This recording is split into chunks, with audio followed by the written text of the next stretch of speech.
What's up, guys? My name is Joseph, and today we are going to be reviewing the Minecraft movie. I have quite a few things I want to say in this video before we officially get started. For anyone who just clicked on this video and wants to cut right to the chase, I'll put a timestamp up so you can do that. But in case there are any returning viewers who might have actually been curious about my hiatus over the last month, a lot of changes have happened and a lot of events I couldn't see coming. As you can see, I am in a different bedroom. Basically, I guess to put it simply, I did not have the mental bandwidth to be able to put energy towards this channel in a way that would have been fulfilling and would have made me proud. At the same time, I'm also not proud of the fact that I just neglected it for a month. I sincerely do apologize. I started this channel with the idea of not really caring how good these videos were. Just wanted to put something out there, just wanted to get my thoughts out, and that is still what I want it to be, and that's what I hope to return to. But I definitely needed to take some time off just to figure some things out, and I hope that y'all will have me back. With that all out of the way, as per usual, we are going to start this off with a non-spoiler review. So, my non-spoiler thoughts of the Minecraft movie are: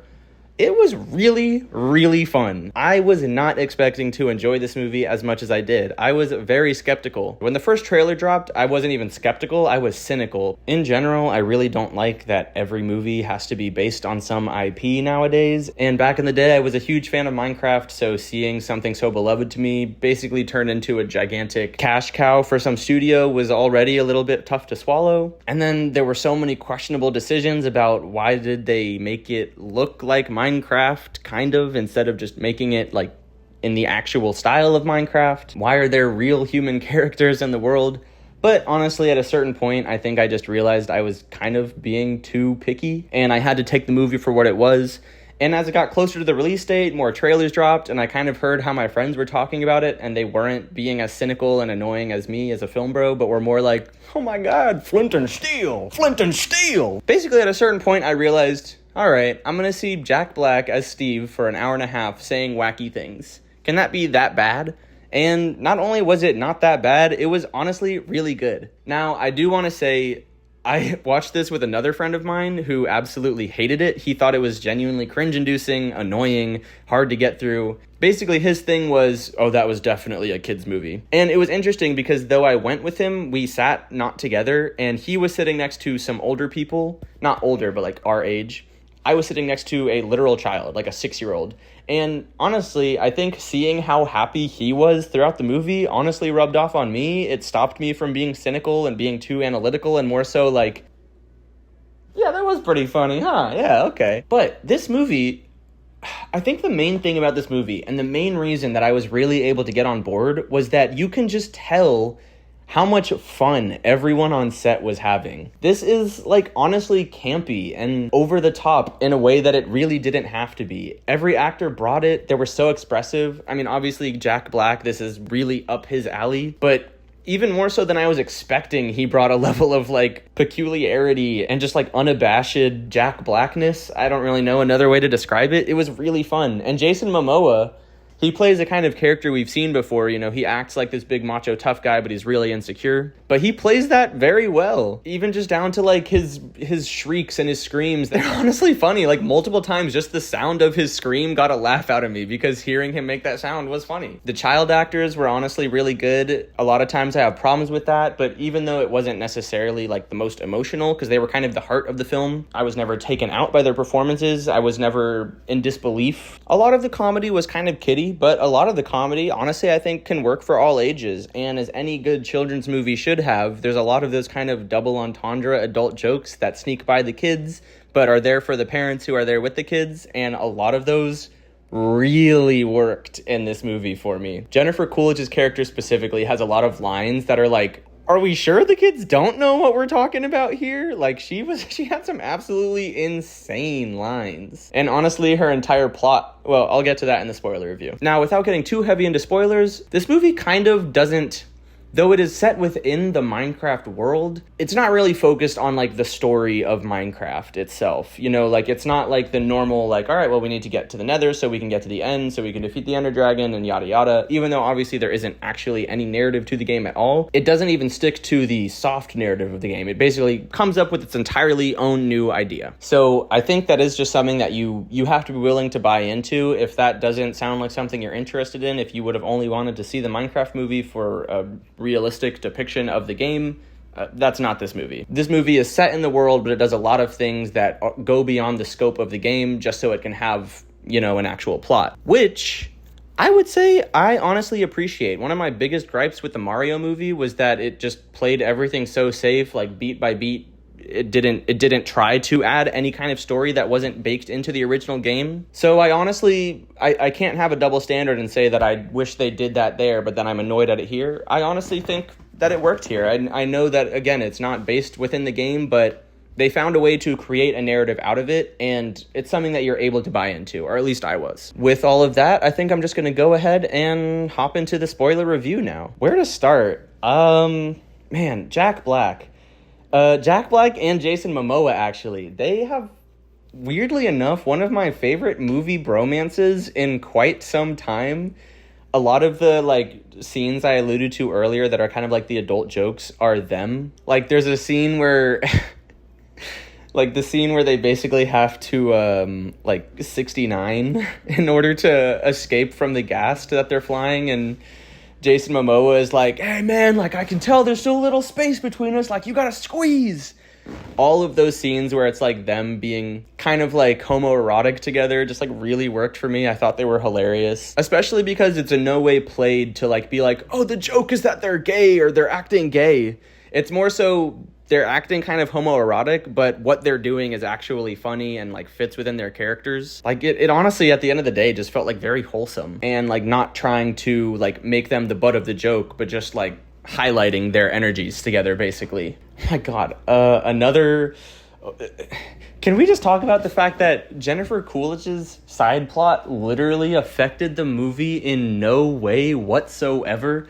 Literally, she never gets into the Minecraft world. She never does anything that helps or harms our main characters in any way. Literally, the only reason she is in the movie is to be a divorcee who then falls in love with a villager over the course of a single night. And every time we cut back to her, it has absolutely nothing to do with the plot of the movie. It is literally just like an entirely detached scene. And I thought that was so hilarious. Like, again, I think I just kind of at a certain point bought into the movie because a lot of these things, like on another day, I could have sat there and went, why did they do that?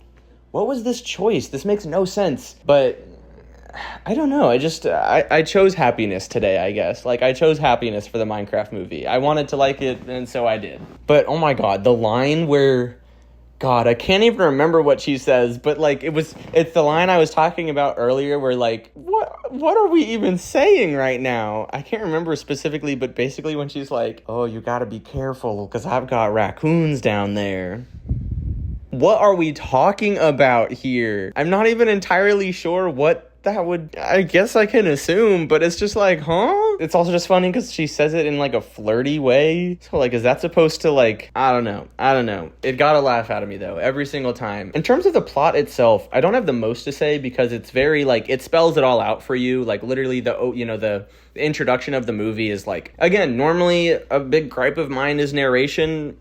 I let it slide this time, but it's literally Jack Black as Steve for like, honestly, the first like 15 or 20 minutes of the movie, just like narrating like, this is how I grew up and this is how I found the Minecraft world and this is what happened when I got there and this was how I was introduced to the big bad and this is how I learned the big bad's plan and this is what I did to try and thwart it the first time and so this is what set up the events that we're now going to see, and we know exactly what's going to happen once those events unfold. As the movie goes along, they're saying, oh, we need to go do this thing, and then we see them go do that thing, but they found a way to keep an energy and to keep a pace and to keep creativity flowing. And again, as I said earlier, you can just tell how much fun all the actors are having, which just goes such a long way for a movie like this, where, yeah, it's a little silly, and it's for kids, and it's not really saying that much, but seeing all of these full-grown adults, or a lot of these people being full-grown adults, and still, like, giving it their all, wanting to make people laugh, or make people smile, like, it's infectious. You really feel that, and I respected it a lot. I will say there were,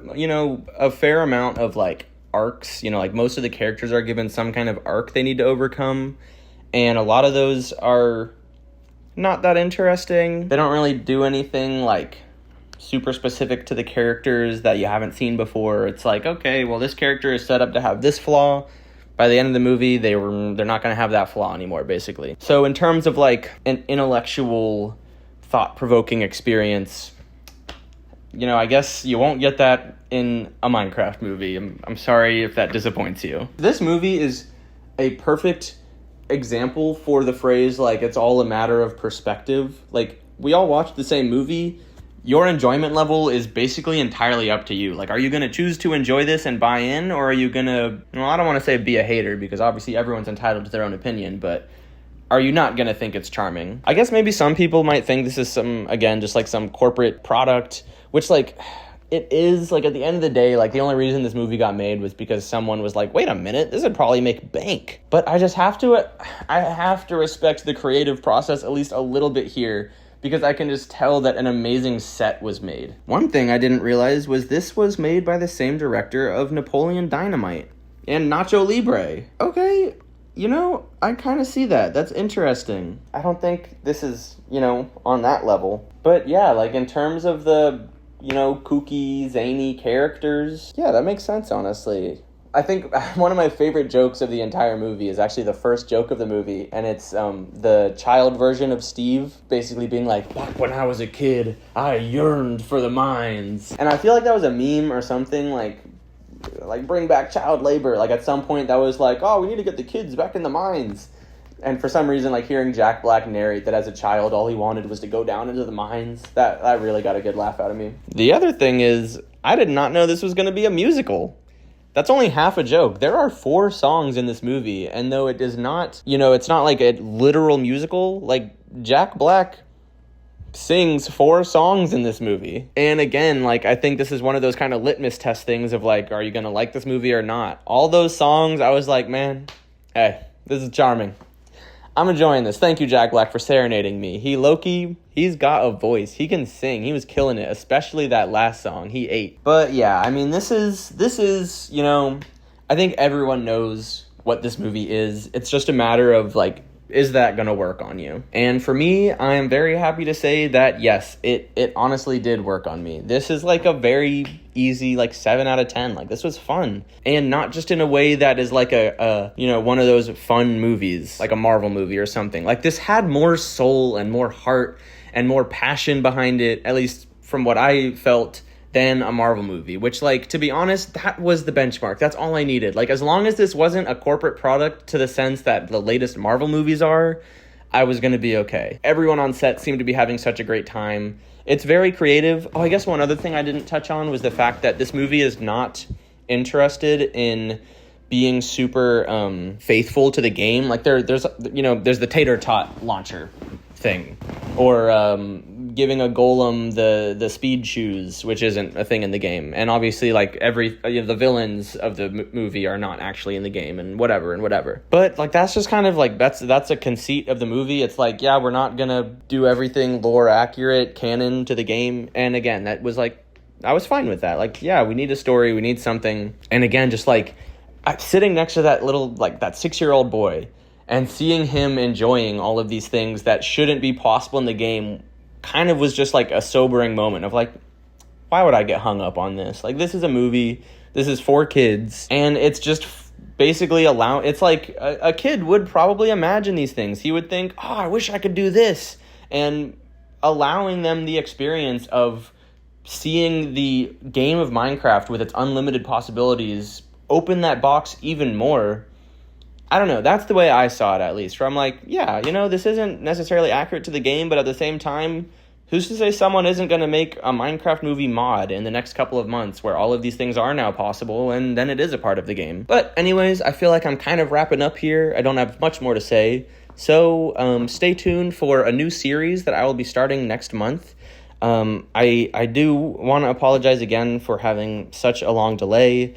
There was a lot of stuff I had to deal with, so I'm not really blaming myself, but I went MIA without saying anything, and even though I'm not the biggest channel, I do feel a sense of loyalty to you guys, and I do owe you an apology for not uploading for so long. I'm ready to come back full swing. I have a new series idea I'm really excited about. There's a lot of movies coming out soon that I want to give full reviews for, but yeah, that's gonna do it for this one, guys. Thank you so much for watching, and I'll catch you in the next one. Bye-bye.